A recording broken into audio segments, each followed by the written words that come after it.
In this video, we will compare the Audi Q3 and the Audi Q3 Sportback in the sportiest trim, the Audi RSQ3 and the Audi RSQ3 Sportback, with this 5-cylinder engine and everything you need to know on exterior, interior and the possible performance here on Autogefühl. Let's go!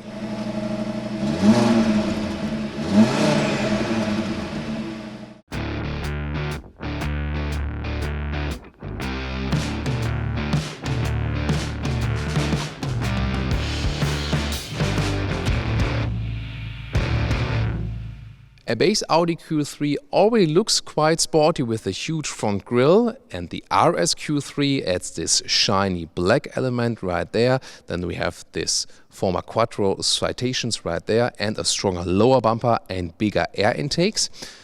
And headlamps, standard LED and optional the LED matrix light. And in the front, the normal Q3, the SUV and the Sportback look pretty much the same, and we have very expressive colors for you today as well. So we've just seen Tango Red, and this one here is so-called Kalami Green, which is specific to the RS. And by the way, you might have noticed that those headlamps here, the special matrix headlamps, they are also a little bit darker on the inside, also again exclusively for the RS models. This one here is now the Sportback, but again in the front it's somewhat the same. But for both the Q3 SUV and the Sportback, you can get a shadow pack or this black package where you have the front Audi rings also in black and then more black accentuations all over the vehicle, for example also here in the lower bumper. 4.48 meters, 14'7" or 176 inches is the length of the Q3 SUV. Here in the RS style you have a contrasting lower one and then also chrome frame around the windows. We'll soon again compare the black pack at the Sportback. 20-inch rims would be standard, optional 21-inch. This is pretty massive for a rather small vehicle. And those are already the bigger brake discs there with contrasting red brake calipers, very fitting to this color. My favorite color would be, by the way, the so-called turbo blue. You should check out that one. Then again, contrasting mirror caps right here and this classic SUV shape, rather upright.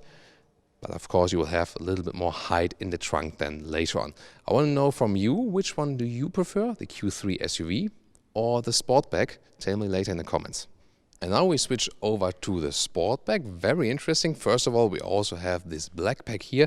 See the black frames around the windows, then also black alloys in 21-inch here too. This one is also optionally equipped with the carbon ceramic brake. However, in this segment only at the front and not at the rear. And if you would pick those together with bright wheels, it's not really recommended because then the front wheels are always clean and the rear ones collect brake dust, so it's not a good mix. Here when it's black, probably, doesn't attract so much attention than when one is cleaner than the other one. Here then, the most important thing about the Sportback is the roofline, 2.9 centimeters, so about 3 centimeters lower right here, so you will lose some trunk height, but then you have this sportier coupe shape, and also those shoulders look a little bit stronger in this case then. So what's your pick? The rear is a typical head shape, this one here the Q3 SUV. Then you have this nice LED signature also for the rear, and in the normal package also a bright contrast in the lower end with a swinging line.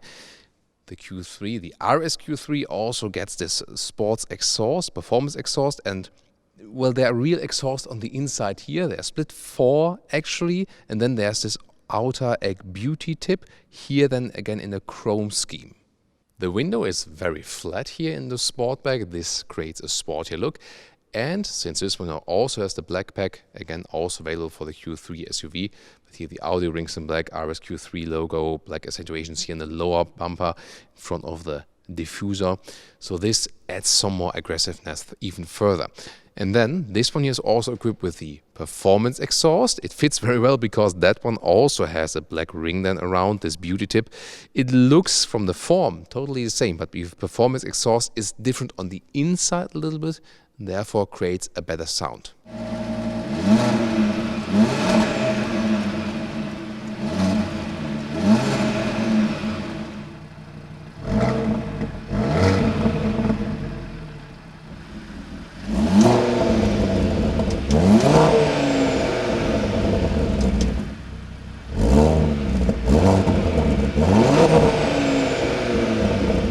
engine is both the same for the RSQ3 and the RSQ3 Sportback. Very nice engine cover here, by the way, for this 5-cylinder engine. Very special one. Hardly see that on the market. 400 horsepower, 2.5 liter of displacement, and 4.5 seconds is the acceleration figure to 1 kilometers or 62 miles an hour. Usually for Q3 and Q3 Sportback you get a 1.5 petrol, 2 liter petrol or 2 liter diesels from 150 to 230 horsepower. But here again, this 400 horsepower beast, and especially considering this size and this weight of the car, this then will deliver very interesting performance. However, remember, this one here is a front-wheel driven platform, so the all-wheel drive that is right in here is front plus rear, so it will not be rear-wheel biased. However, the handling is supposed to be very good. We already know this engine here from the RS3. Of course, we'll keep you updated as soon as we can do the driving test. This is the car key, RS badge on the other side. There's keyless entry available, and then here. Door closing sound is pretty solid, I really like that. Inside of the doors, the top part here is somewhat soft touch, not entirely hard, but also not very soft. I like those Alcantara inset at the armrest right here, and also the window levers have a nice clicking sound. Reasonable door pockets. And then the RSQ3 gets those entry badges. This one here is the Sportback at the moment. Most of the interior parts will be just the same as for the Sportback and for the SUV. I'll soon also get to the differences. Here you get those RS steering wheel, either with perforation, but we'll soon also show the Alcantara version, RS badge at the lower end. And seats, standard would be a normal sport seat, which is also available for normal Q3, then with Alcantara on the inside and also stronger bolstering. This one here is the optional RS sport seat with an integrated head restraint. It looks somewhat cooler. This one is only available full animal spec and also with this quilted structure, and the surface is harder, more animals are being harmed, and it's also less comfortable for everyday driving life. Again, it looks cooler, looks sportier, but if you want better comfort, stay with the base sport seats. Let's get inside, and if you compare it to the previous generation, this new generation of the Q3 feels a little bit more grown up, a little bit more SUV-ish indeed. And steering wheel can be changed like this, height and also reach. And suspension-wise, by the way, I mean, you sit a little bit lower, since either normal sports suspension, a fixed one, which is lower and stiffer, or an adaptive sports suspension, which also has the RS setup. We would recommend the adaptive suspension to give you a little bit more comfort and also flexibility. Then seat control is here, in this case electric. The comfort, the seating position is generally quite upright and comfortable, but again, more comfort with the base sport seats, as I just told you. Headroom, this is interesting. I mean, I'm 1m86 or 6'1". There's still plenty of headroom left. The difference is here, the Sportback is always a little bit flatter in the A-pillar. Not as, as flat as in the rear. The comparison in the rear about 3 centimeters flatter than the SUV. In the front it's about 1.5. So here with the normal SUV, you have like 1 or 2 centimeters more headroom in the front. But it's not that critical. So also as a tall person, no problem here, even in the Sportback. Interior overview. The whole screen is leaned to about 10 degrees towards you, towards the driver. And in base Q3 it would be 8.8 inch. And most of the RSQ3 in the most markets will come directly here with the 10.1 inch bigger screen. Soon more deals to that. There's an Alcantara inset right there. It's also beautifully done, and together with those carbon fiber inserts, soft touch dashboard. The steering wheel again with a compact size and also mirroring the single frame grille. On the left side, soon also more deals to that. It starts with 10.25 digital instruments. Analog are not available. Those ones are the optional 12.3 inch. And then you can also have the RS mode button here at the steering wheel, which you can configure right there, and then has different sportier settings directly. Tell you more about that very soon. Then in the lower area here, there's still a classic AC unit, so that's quite handy. I like to be able to control that while driving easier, also with nice knurling around and nice clicking sound too. Start stop engine button, drive select is in the lower area, also with real buttons to select. Charging the phone, either inductive right here, or there will be USB slots soon. I'll show you that. One is here, normal one, and USB-C on the top part. Then shifting lever, dual clutch transmission here for the smaller models. Last but not least, adaptive cup holders in the lower end. So the GPS view right here with a satellite view, pretty interesting and really fast. It's the same processor unit then as we have in the bigger Audi models, pretty fancy. Then the normal main menu right here with the app view. Phone apps, they can activate the Apple CarPlay or Android Auto with cable, or now starting August 2019, wireless CarPlay, also available for the bigger MMIs here at Audi. Then in the car menu is also interesting when you go to the drive select, where you set if you have the adaptive dampers, then also they do change something with the dampening. RS1 and RS2, there you can actually fine-tune your settings and then activate 2 hotkey modes with the key at the steering wheel. So that's exclusive to the RS models. Interesting inner door levers, by the way. So they basically go the other way around. Usually they're like this, but here it's actually quite cool. So you can activate them like this. Or of course, if you do it the Dutch style, they learned it in driving school there, do it with the right hand, because then you always get the view over the shoulder for cyclists. You're very flexible with this virtual cockpit. You can even have the GPS map here all over the place. That's pretty amazing. And you can also switch to other views in here. And then there's also the special RS mode button. Then you can get those special RPM meter in the middle part. And then the middle armrest, you can slide it forward or backward. Very well attached and some more space underneath. So when I am driving, the driver's seat is set to my position, especially with those very voluminous sport seats. There's hardly any legroom left. It does exactly fit actually here.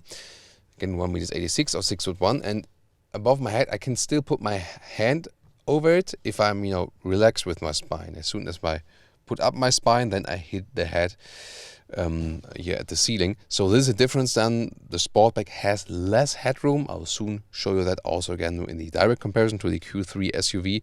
It's still somewhat okay for 4 tall adults, yes, with some minor changes. And one of the reasons for that is also you lose 2 centimeters in the legroom, because here the bench goes forward and backward 13 centimeters like this.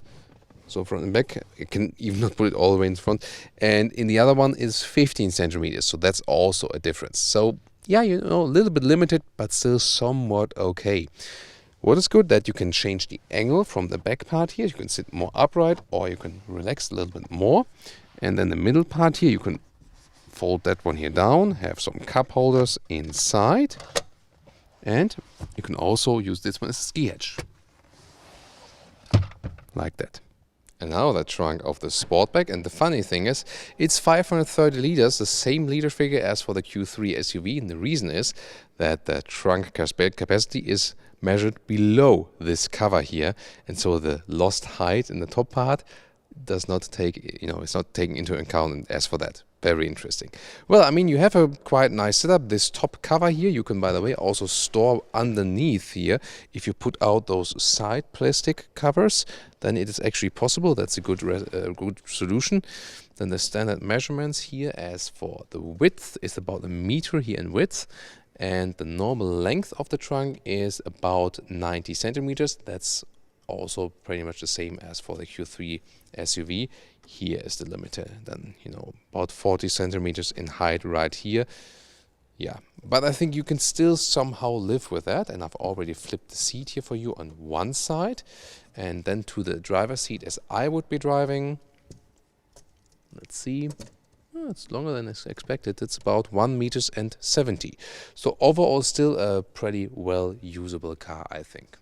And a short look to the Q3 SUV interior. It's not specific to that one, but this one here with the red accentuations on the seats. And even cooler, in this spec, you can get it both for the SUV and the Sportback, is the steering wheel. We have here with the Alcantara cover that gives you a better grip.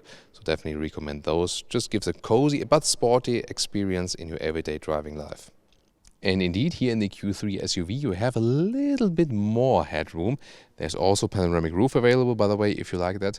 But since the A-pillar is not that flat, you have a little bit more, spacious feeling here in the front. So if you want a more relaxed and roomish atmosphere, this one is way to go. If you want a more sporty attitude, the Sportback is way to go.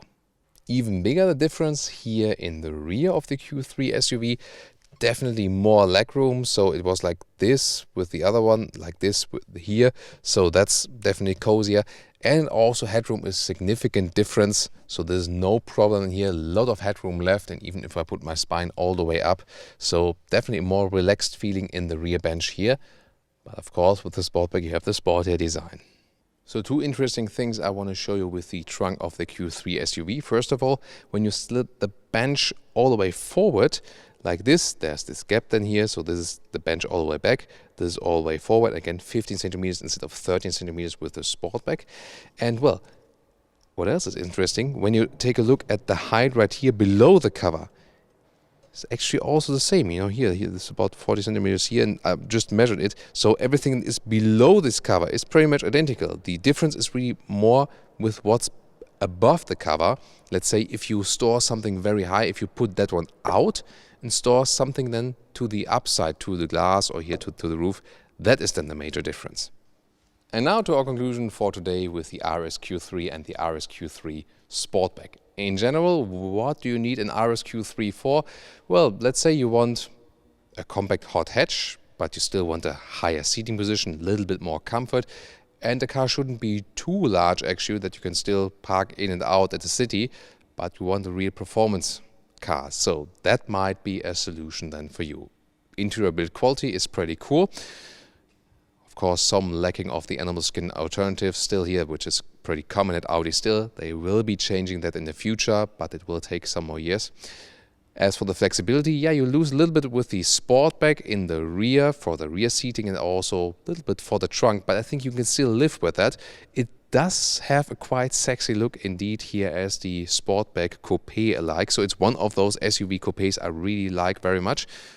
Also recently, as we presented you the normal version of the Q3 Sportback, it got actually quite good feedback. However, if practicability is more important to you, then it would be the standard Q3 SUV. Maybe my pick for today would be the Coupe or the Sportback in turbo blue together with the chrome frame around the windows. That would be looking quite interesting. For the most comfortable setup here, if you want the performance version but still with the most comfort, stick with the base wheel size, get the Alcantara normal Alcantara sport seats then, and also the adaptive suspension, and then you will have the best everyday driving setup as for this one. So what about you? Please give us your feedback. Which one would you take, SUV or the Sportback? And do you think it makes sense to get it with an RS badge? Well, I mean, the price will be a crucial point, at least double the price than a normal base Q3, so this will be pretty harsh. Yeah, you have to think about it sometime if the RS3 was already very, very expensive. Looking forward to the performance here of the 5-cylinder, which is a very interesting engine. But yeah, the price point will be probably one of the most crucial ones. Thank you so much for tuning in for today. And also tune in next time. We will also always link some interesting videos which are related to this one in the video description and in the comments. Be sure to click those one as well. Thanks.